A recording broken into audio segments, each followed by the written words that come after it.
So today is March 3rd, 2025, and this is the free horse business marketing office hours. And today we're going to be talking about 5 paid events to help horse farms build relationships with potential customers, also known as leads, while also making a profit. And that is important, the also making a profit part. So before we get too far into this, I'll just introduce myself. I'm Tina Derby, and I own Christina Derby Consulting in Ocala, Florida. And my colleague Chris Allen owns Dark Horse VA in Arnold, Missouri. And Chris and I, while we operate separate companies, we work very closely together, and we offer very many of the same services, including things like website design, digital ad creation, email campaign development, budgeting and business plan development, appointment setting and follow-up, pitch deck creation, and customer relationship management systems for horse farms. And today, again, we'll be talking about paid events, but why paid events? Well, we've got paid events and you've got free events, right? And while they're both good, the nice thing about paid events is that you can welcome potential new clients while also earning revenue that covers your marketing costs. And this creates a sustainable cycle where your farm can continue hosting events without financial limitations, right? So if you host an open barn and it's just free and you pay $300 for advertising, those people coming to the open barn, they're not giving you any money back. So that you had to go into your pocket, get the money for advertising, pay it out, and then maybe somewhere down the road, you're going to make that money back, hopefully. Usually you do. So it's not a bad thing. But, you're going to have a little time there where, man, you're out the $300 till somebody pays you for something. With paid events, you don't have that problem, because as long as your paid event at least covers your marketing costs and the cost of the event, which the ones that we do, our clients do typically, that works out fine. All the costs are covered and they make a profit. You could have paid events 10 times a day if you wanted to, because you're always making a profit. And so you don't run into the problem of, oh my gosh, my marketing has cost so much money, I can't afford to keep marketing and waiting for somebody to buy something, and everything comes to a halt. When you offer paid events, you just have this beautiful flywheel where you're getting money in immediately for the event tickets, and then you can keep marketing, and it just people keep paying you, and it's wonderful. It just works very, very well. And these events, typically, the ones that we suggest, are easy to put on. They're like 90 minutes long, so they're not like the whole day going to take up your whole day. You can kind of fit it in between riding lessons or, whatever else it is you do at your farm. And it gives potential clients a way to get to know you and for you to build trust with them and relationship with them and get some small yeses from them before starting to ask for bigger yeses, such as subscribing to lessons or selling, them a camp for $1,000 or selling them a horse for $20,000, right? Those are sort of big yes things. This is a small yeses, and it just lets people kind of get to know you and, date you a little bit at first before jumping into the bigger commitments. And that's more comfortable for most people. Most people will like the opportunity to do that. Um, the other thing about charging a fee and why we like paid events is that it allows you to attract very serious individuals who really value what you offer and can likely afford your products and or services. And of course, with horses, that's really important, not because we're trying to be snobby or elitist, but because horses cost a lot of money and everybody loves horses. So if you just open it up to everybody, you're going to get all kinds of people that unfortunately cannot afford to pay you. You'll get people that can afford to pay you, but you'll probably also get, a fair number of people that can't afford but just want to be around horses. And while that's lovely, and we certainly want to spend some amount of our time, just letting people in to pet horses and get to know them and, not have to worry about trying to sell them anything, you can't run the whole business like that. You have got to make, free events. Okay, we understand that's free. We're going to get a lot of people to show up, many of whom will not be able to afford our products and services, and that's okay.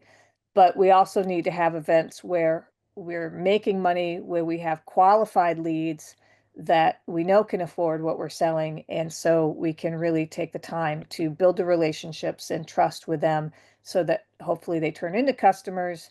And then we have a viable business that then we can also do some portion of it sort of pro bono, where we're just doing it out of the kindness of our hearts. But we can't, obviously, unless you're independently wealthy, can't do it all out of the kindness of your heart. You're going to have some, profit motive in what you do with your events.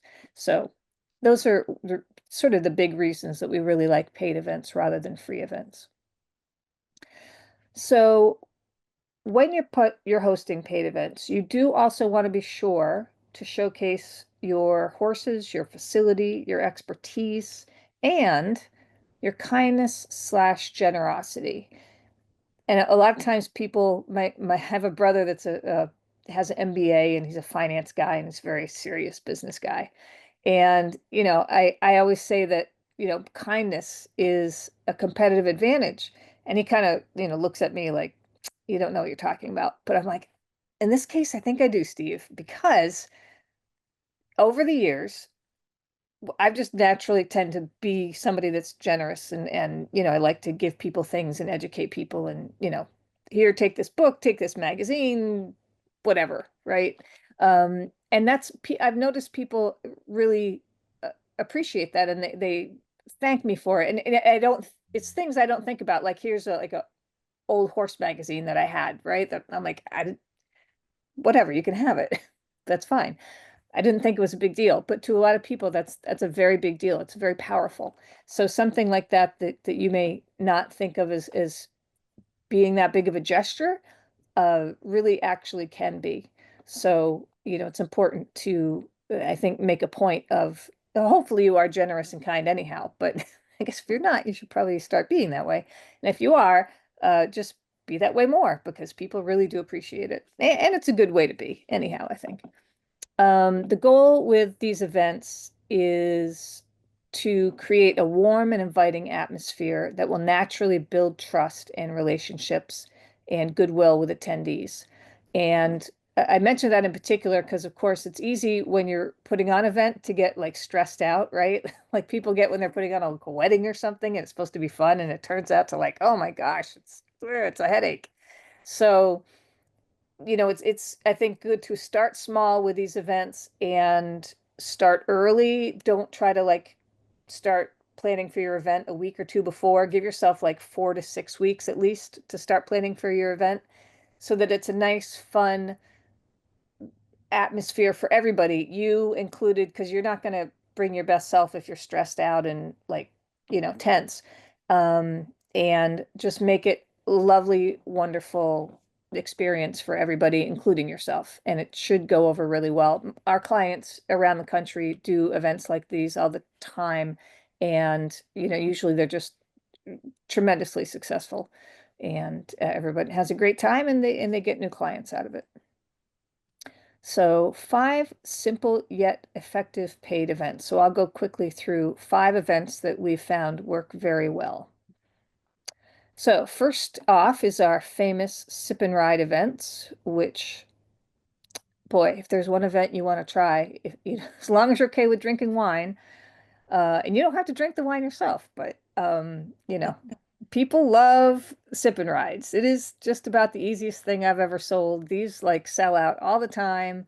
Our clients have done so many of these that we have an amazing system for doing these events, and they just consistently bring in new customers and goodwill, and they're profitable.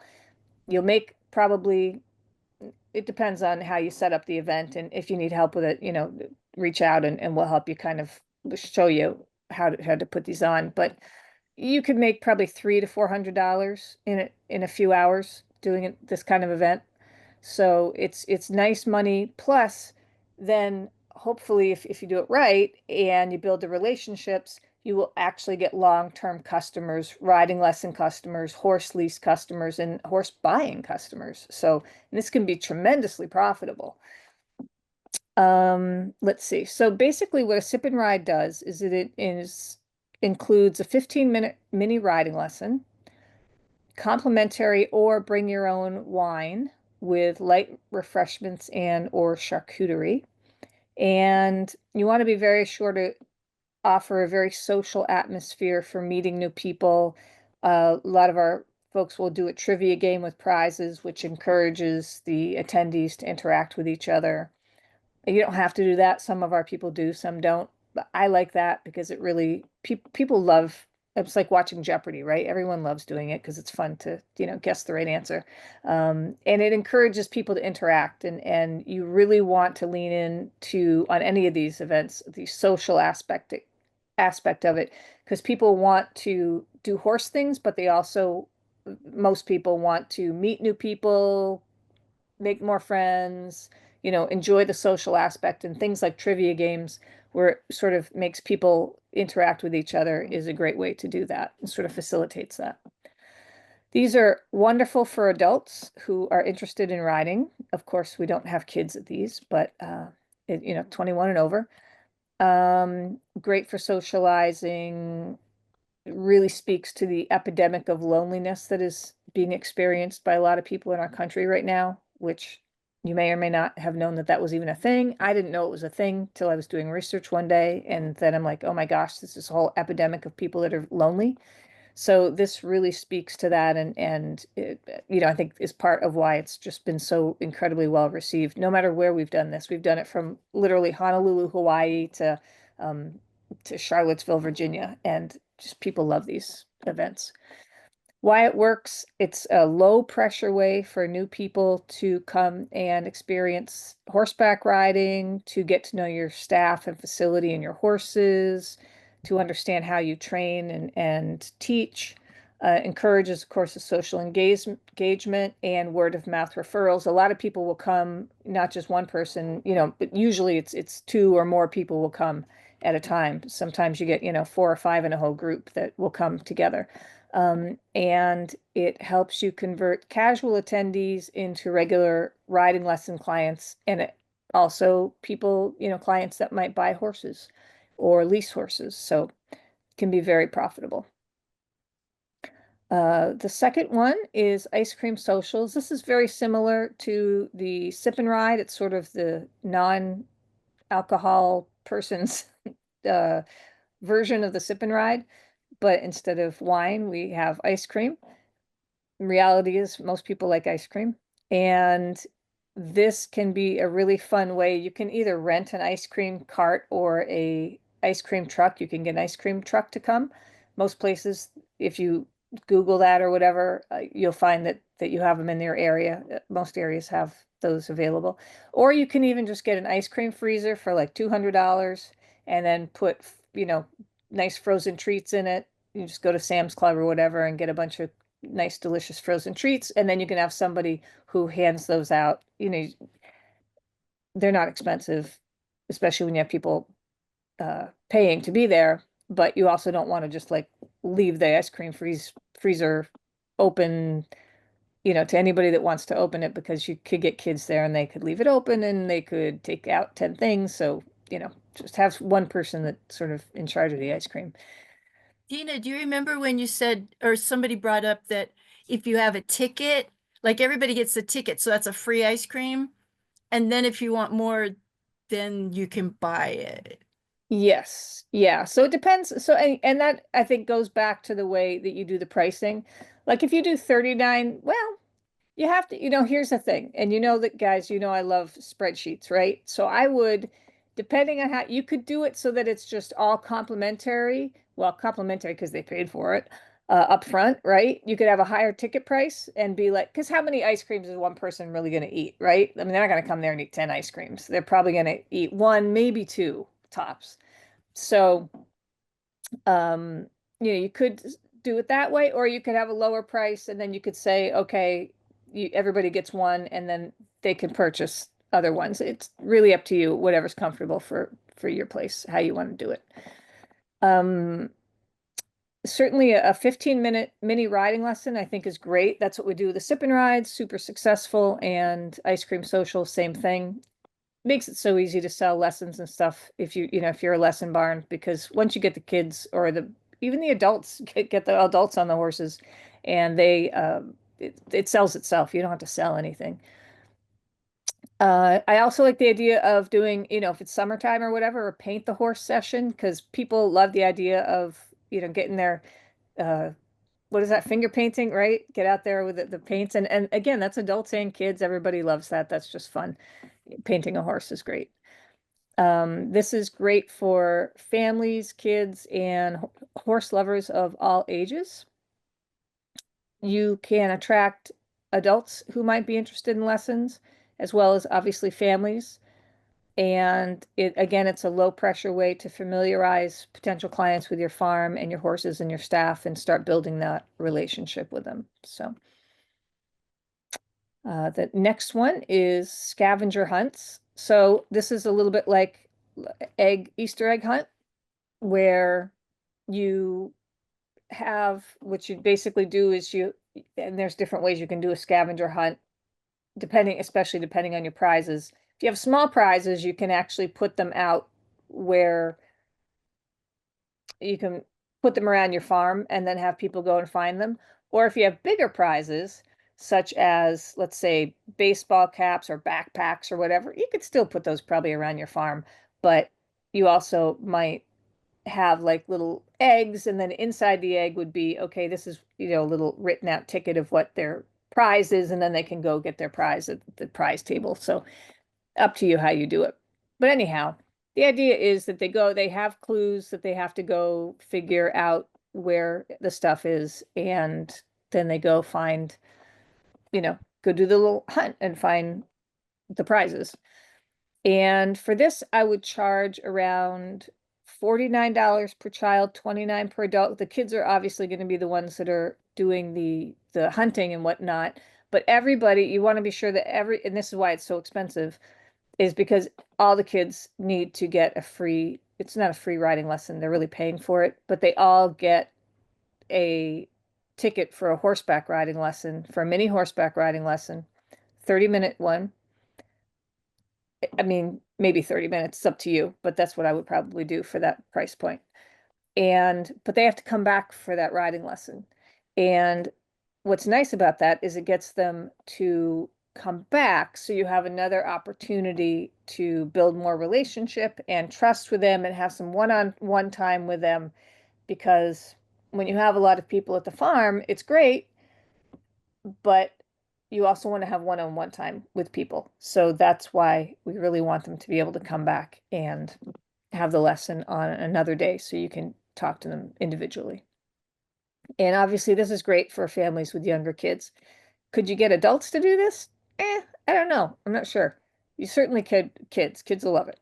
So, and the pricing, by the way, this is sort of suggested prices. You can determine if you like the prices. If you don't, you can test, and you should test different prices. You might start lower price as you start out and then go to higher price. One thing, as I was just saying earlier, you always want to figure out, you want to model this out on a spreadsheet. And in a minute, I'll show you a spreadsheet that I have where I modeled out the sip and ride, so you can kind of see what I'm talking about. But you want to really sit down and go line by line and figure out what your costs are going to be, because you do need to be able to cover your cost in this. You don't have to make $1 million profit. It's nice when you can make some profit doing these, and you should be able to, but you want to be sure that you're covering your costs. And it's easy if you don't model it out, it's easy to accidentally not cover your costs. And that's not what we're trying to do here. And you don't need to. You don't need to give this stuff away. Another thing that we're finding is really popular are book clubs. Reading books is the second most popular hobby in this country behind baking. So that's kind of where the idea came from. And the great thing about books is not everybody likes books, but most people like books, and it's appropriate for most ages. So whether you focus on adults or kids or lessons or show horses or sale horses, the book club is really appropriate for any farm. And it's should end up being a cozy gathering where the attendees discuss some sort of an equestrian themed book. Could be a fiction book, could be a nonfiction book, up to you, up to your guests. You can ask them what they, if they, what they like. And then you have a guided discussion. And, not every person that owns a horse farm is the right person to be running a book club. So you might have, if it's not you, maybe it's a client of yours or a friend or a teacher from school, who knows, right? Somebody at the library. These are actually book clubs, a great thing to partner with a library, and maybe the library person does the book part and then you do the horse part. So lots of ways to do a book club, very obviously super affordable, and you can have special guest speakers. You should definitely have snacks and refreshments. And I would recommend that you do these every week, starting probably with an 8-week session is nice because then it's not like a super huge commitment. But we like that weekly meetings where it's a nice, easy to remember cadence. Okay, every week at 6 p.m. on Tuesdays, we're having book club. And you can do them either at your farm, or you can do some of them at your farm, or some of them via Zoom. I would tend to say at least do some of them at your farm, at least like once a month. Or you could do every other week. You could do at your farm and then Zoom, whatever. So, it's up to you. You kind of have to figure that out. But pretty pretty easy, really, to do these. And if you do them at the farm, you can also incorporate live demonstrations.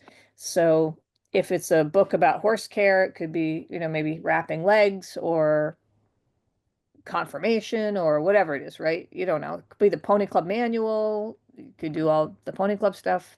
Who knows? 4-H manual, all kinds of good things to talk about there. Great for obviously for adults and parents and young riders. So this is really just all across the board is wonderful. Establishes repeat visits, which again I keep saying repeat, I keep repeating repeat visits. That's because getting people back through the door to your farm and continually having an ongoing communication with them and building that relationship is really important. So you don't want it to be like they came once and then they don't come again, and they come once and you hope that they're going to buy. Like, it's kind of like dating. When you start dating somebody, it's an ongoing relationship, hopefully. Again, this is a nice low cost entry point for somebody to start engaging with your farm.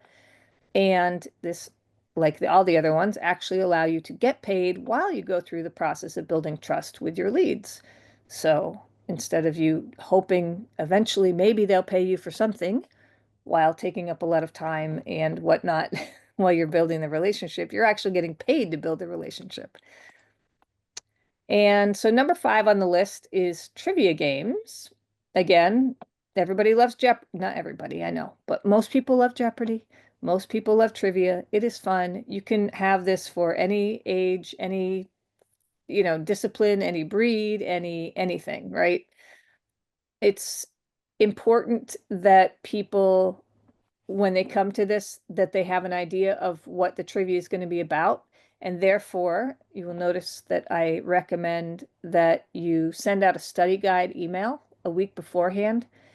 And you could do that a different way if you wanted to. I say an email. If you want to mail a hard copy, I don't know why you would want to do that. I would think that email is way better, but you could do that. Or maybe you have another way of doing it. You could put it on your website and then they could go to your website, which is fine. It's a good way to get them to your website.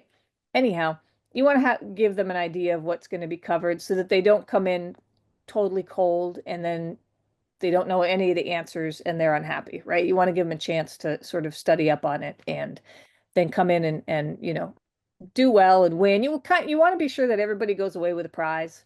Really, I would have little prizes because I've done these in the past, and I always had plenty of prizes for people. And you can get really affordable prizes through a variety of places, and uh, you want to be sure that everybody goes home with something. So yeah, when you do a few of these, you'll kind of get in the groove and you'll have an idea of how to make that happen. I would do these again at a very regular cadence. So I would do them like, every Friday night or every, maybe not Friday night because those are big lesson nights, right? But every Wednesday, maybe on a Wednesday is a nice night to do it. Something like that. And then people will know that it's going to happen and they can plan on it and they can bring their friends. As long as it's fun, people are going to want to bring their friends and have a good time. And so you want to, but you got to let that build, right? The first day is not going to, hopefully, it's not going to be your biggest day. Hopefully, every week it gets a little more and a little more people. So, having it on a weekly cadence is wonderful.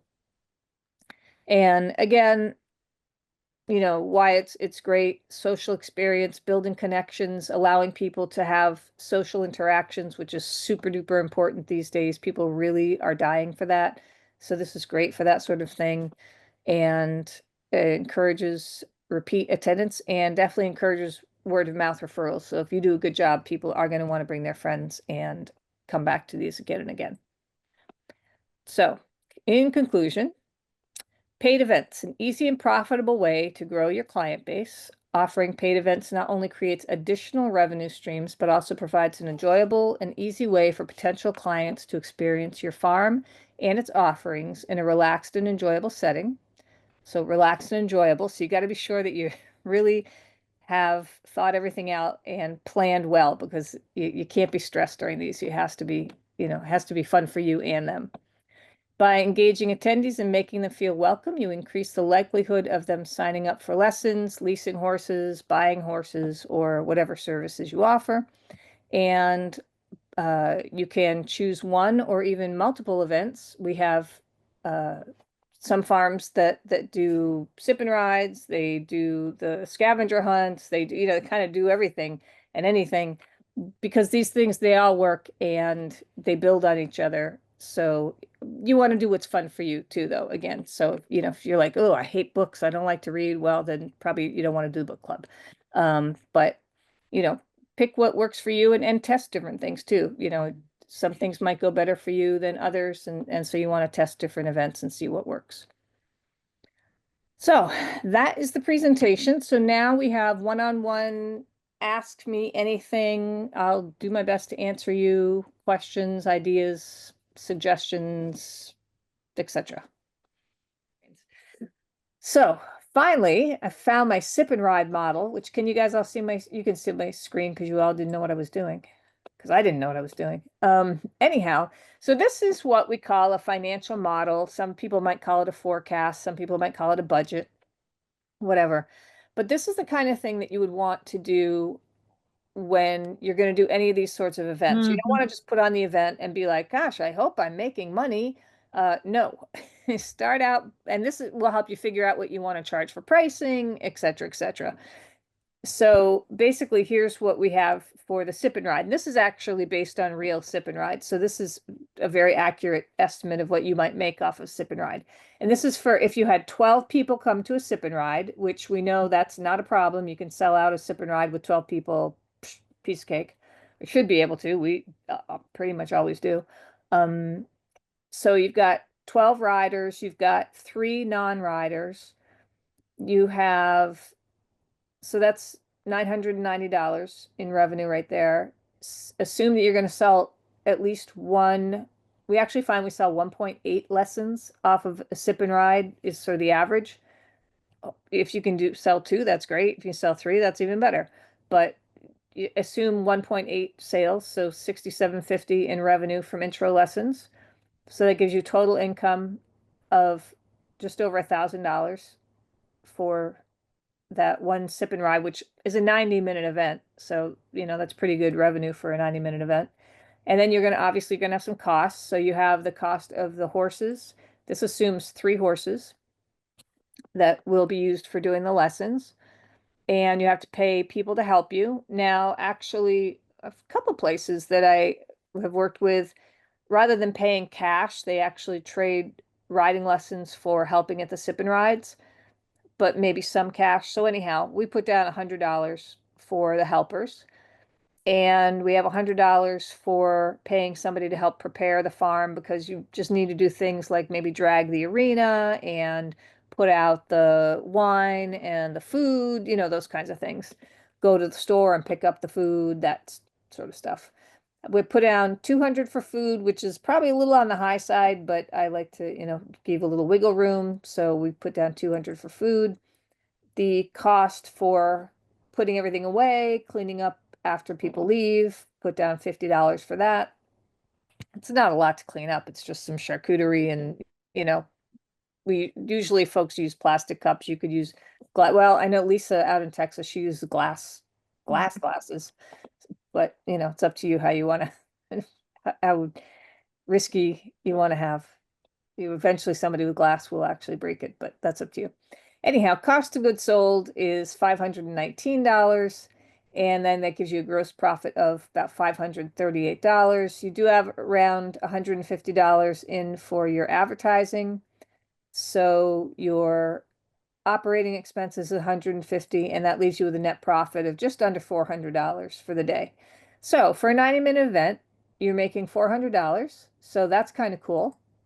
And then not only that, but you have people coming for an intro lesson, right? So you should be able to then hopefully sell them to be long-term customers, to be subscribers. And yeah, I mean, that's really it. And if you get a subscriber, you figure that they're worth, let's say 350 a month. If that's your subscription, I don't know, it depends on the person. Times, let's say they stay for 24 months, which is pretty average for someone to stay 2 years at a place riding. So that's $8,400. So if you get one subscriber off of your event, then you also have not only almost 400, but you actually have another 8,400 long term that you'll make over the 2 years. And so, it's just like basically free money because your advertising was already paid for. So it's just profit, just all that's profit. And the beauty of this, we have a farm in Georgia that's doing 2 of these a month. And as she gets more people to help her, she could probably do 4 of them a month at least because they sell out. I can sell one of hers out within a couple days. So, you know, we could probably she could probably do 4 of these a month easily and sell them all out. And then actually any restriction she has now is on how quickly she can bring on new people to help her. It's not the marketing or the sales, it's actually finding good helpers that are reliable, that show up and help. And and Christine knows, I mean, everybody knows this because everyone that's ever hired people, it sometimes you have to go through a few people before you find the right one that's reliable and competent and all that. It's not that easy to hire good help. I think that's might be an old saying. But it's true. But once you do find the right people to help you, then these are easy to scale because you can hold multiple ones a month. And I've seen these do well in high income areas, obviously, but also in areas that are not terribly high income. So you can, these just seem to do well everywhere. I guess people just like wine and they like horses. So you put them together and you kind of got a winner there. But also people like ice cream and they like horses. Because if you go to the grocery store, right, and you look at the aisles where it's like an entire aisle of something, and there's entire aisles of wine, but there's also entire aisles of ice cream. So think about it that way. And you could probably do something like potato chips because there's entire aisles of potato chips, but we haven't tried that yet. But you could probably do that too. Chips and soda or something. So just think about what people really like and then pair that with horses. So, yeah, so that's kind of the strategy. It's not hard. It's not hard at all. And anybody that wants help with this just has to ask us because Kristen and I have helped farms do a million of these. So we have pretty smooth system down for how to do these. And that's nice. You don't have to reinvent the wheel. We've already invented the wheel. Just take our wheel and use it, make money. And there you go. Like that's it.